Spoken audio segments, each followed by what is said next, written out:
So, I looked on my YouTube account, and I found that I really don't use it all that much. Probably because I never really feel inclined to. I never really inspired by anything. So I looked on YouTube and I found they don't really show you how to write a book. Either that or they don't really have any suggestions on how to do it. I know there are probably websites out there that do, but since YouTube is pretty popular and people don't necessarily use Google to find suggestions on how to make a book, as a hobbyist writer, I decided to make a tutorial, or just suggestions if you'd like. This is part 1, where I'll be covering one of the things, or a few actually, that I find to make good books. Something that I like is plenty of twists and conflicts. Not the old cliche ones, like your friend turns into your enemy from some deal. That one's a bit cliche and a little overused if you ask me. The books also have to have good rising action to the climax of an event. Not just something a little out of the blue with nothing really leading up to it. I found it in a few books and honestly I don't really like it. It's good if you use it in the right kind of surroundings, but most of the time it doesn't really work out for me. It also has to have a good ending, but not the kind of they all lived happily ever after kind.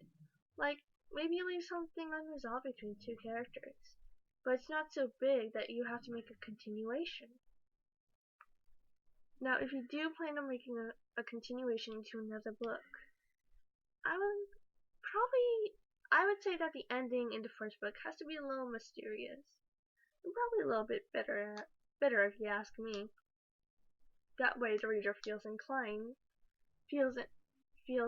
the need, or is inclined to read the next book to see how that bitter event plays out.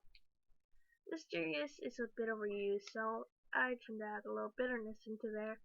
Leaves them wanting to read the second book. Now, I'm going to talk about the twists and conflicts.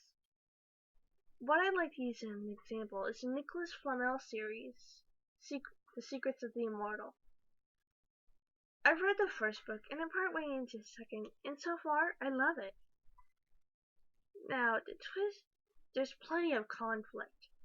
Basically, there are two twins who have to save the world. One of them gets her powers awakened, but her brother doesn't. And past that, we start to see the brother gets jealous of his sister because she's viewed as higher and more important.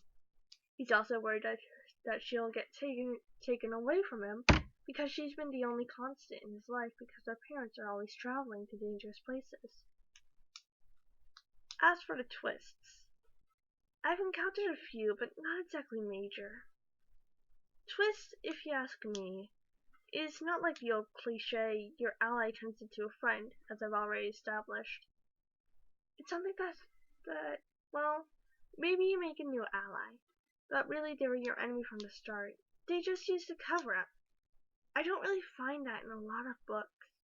Instead, I find that your old friend or ally just turns into the enemy after some time. Not like they're your enemy right off the bat, which would be very interesting. I wanted a rising action to the climax of events. The climax, as I've noticed, sometimes is a bit spontaneous. It doesn't really have anything leading up to it, and personally, that disappoints me. If you ask me, it needs to have some fight leading up to it. Maybe a bit of a yelling match, maybe someone doubting themselves. That way, when the event comes up, it's not as spontaneous and maybe a little confusing as it is if you don't have something leading up to it. Now, for the endings, I've already stated that I want that something unresolved between two characters is a good thing.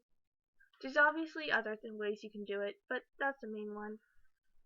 Now, if you do plan on making a continuation, make it so that the reader feels inclined to keep on going.